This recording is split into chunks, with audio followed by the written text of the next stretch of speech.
Hello Pisces, Sun, Moon, Rising Pisces.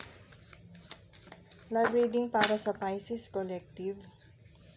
Titingnan natin yung current energy ninyo, ng sitwasyon ninyo, feelings ng person ninyo, intention, possible action na gawin nila, and yung possible reaction ninyo and possible outcome.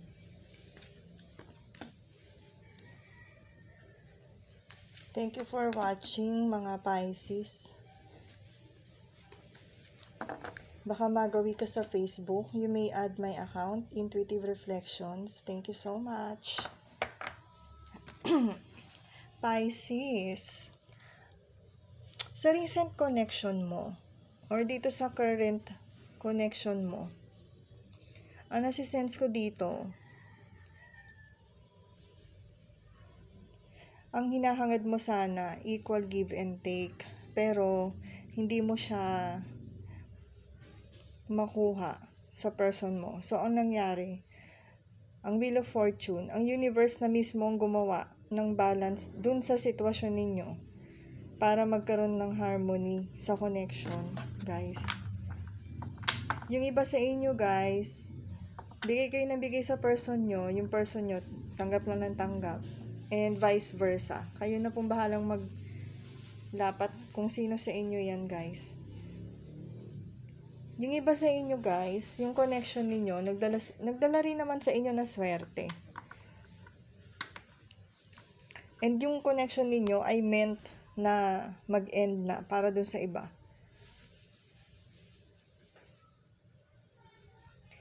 And dito rin sa connection na to, guys, yung iba sa inyo, kailangan yung gumawa ng desisyon.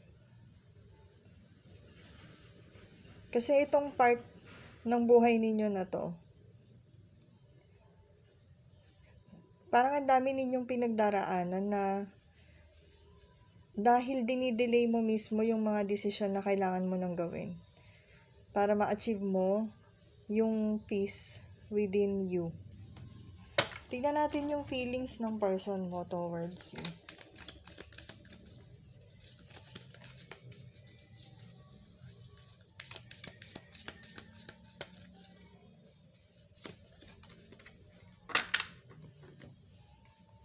Cassette, outdated thinking, conditioning, excuse me, replaying events over in your head. Nag-overthinking yung person mo, sorry, bakit Capricorn? O baka yung iba sa inyo, Capricorn, nanonood dito. Nag-overthinking ang person mo, Pisces. Pisces, alam mo yung iba dito, yung person nyo, nasisense ko, masyadong maigo. Dito ko siya nasisense sa word na conditioning. Masyadong nakatanim sa kanila kung ano yung nakalakihan nila. So, parang walang personal progress sa development nila. Naka-instill matindi sa kanila yun yung mga belief system nila.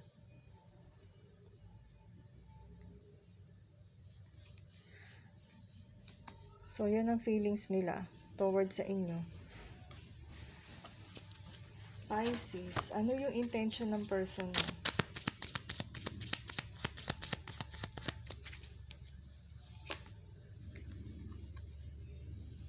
Book. Gusto nilang malaman kung ano ba yung dapat gawin. Pisces, alam mo, dito lang ako sa reading mo na nakaka-experience na parang pinipigilan ako magsalita. Yung person mo ba, hindi ka kinakausap? Or ikaw, ayaw mo siyang kausapin? Parang ang lakas-lakas ng blockage sa pagitan ninyo. Naghahanap siya ng sagot, guys, yung person nyo.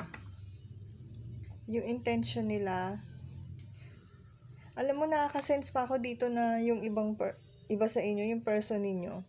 Ang intention nila, parang turuan kayo ng leksyon. Ano bang ginawa nyo, Pisces? May ginawa ba kayo na na-offend yung ego nila? Something ganun. And yung iba naman sa inyo, gusto nilang matuto sa inyo. Or, okay, ito guys, alam nyo, nasisense ko. Yung iba sa inyo, itong person ninyo, ay secretly na natututo galing sa mga tinuturo nyo.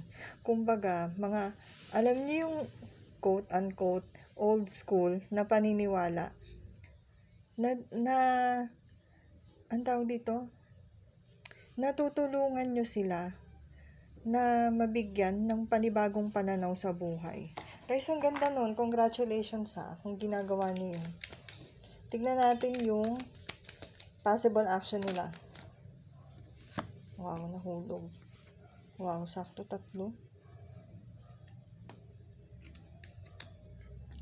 Guys, kung yung ibang person ninyo masyadong defensive, masyadong nagtaas ng bakod para hindi kayo maka-over the bakod, kumbaga, hindi kayo maka-reach out sa pinaka-core ng puso nila, unti-unti na nila yung bubuksan, guys. Unti-unti na nilang ibababayan. Yun nga lang, mag-expect kayo na hindi siya consistent. Kasi kung kailan lang niya ma-feel, kung kailan siya nasa mood, dun lang niya yun gagawin. Pero guys, willing na siyang i-open yung sarili niya sa mga bagong paniniwala, yung mga bagong paraan na alam niya na pwedeng mag-connect uli sa inyo, guys. Hindi ko alam kung para kanino to, pero yun ang nasisense ko. Pisces. Possible action nila. Yung iba sa inyo, guys, tinitignan nila kung gaano kayo kasaya. So, may feeling na parang gusto ko rin maging part ng happiness ng person ko. Kaya, magte-take action sila. Pero, yun nga lang, may pagkaurong-sulong sila, guys. So, habaan yung pasensya nyo kung love nyo tong person na to. Tignan natin yung possible reaction nyo towards dito sa action nila. Kung gusto mo ng private reading, Pisces, i-message mo lang ako. Thank you, guys. So, yung possible reaction nyo, parang, hi, sa wakas. Hindi ko alam, guys, kung pinagdadasal nyo ba to, na maging ganun sila, maging open, or what.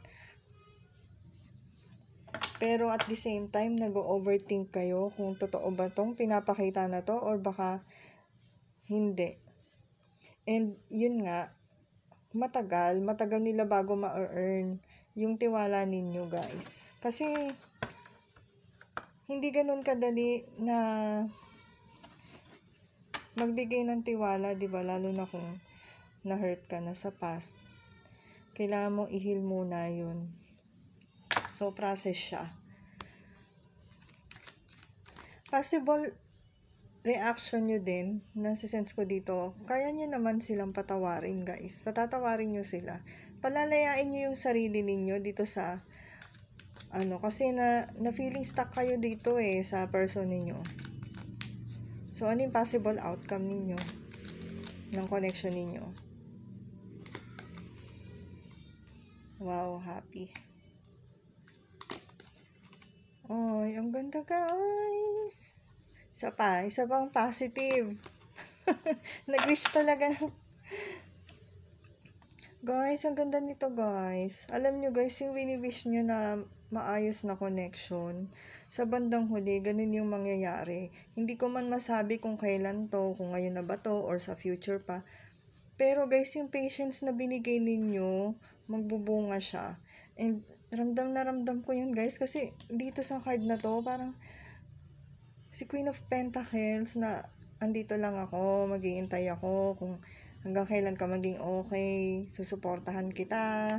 Alam mo yung feeling na gano'n, sobrang haba na ng pasensya nyo, guys. Hands down. Yun ang nasisense ko dito. Magmi-meet kayo halfway or eye to eye. Something na magiging equal sa bandang huli. Ganun ang nasisense ko dito. So, good luck sa'yo, Pisces. Nakakakilig naman to. Thank you for watching.